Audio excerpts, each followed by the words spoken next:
ছিল এখানে গাড়িটা হঠাৎ করে এটা বিশালগড় থেকে আইছিল গাড়িটা।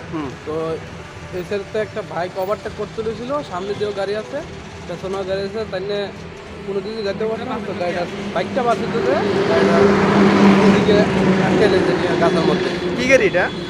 এটা 407। 407। আর এটা বাইকটা কি বাইক ছিল? এটা বাইকটা আসছিল হরচার বাইক। কেউ আহত হয়েছে? না, একজন একটু হালকা, বাইকগুলো একটু গুরুতর আহত হয়েছে। কোন জায়গাটা? এটা চলিলাম ফরেস্ট অফিস দরকার। যে বাইকার ওই তারিখ কই আছে এখন? তাহলে এখন বর্তমানে হসপিটাল আছে, বিশালগড়। পুলিশ আছে এখানে? হ্যাঁ, পুলিশ আসছিল।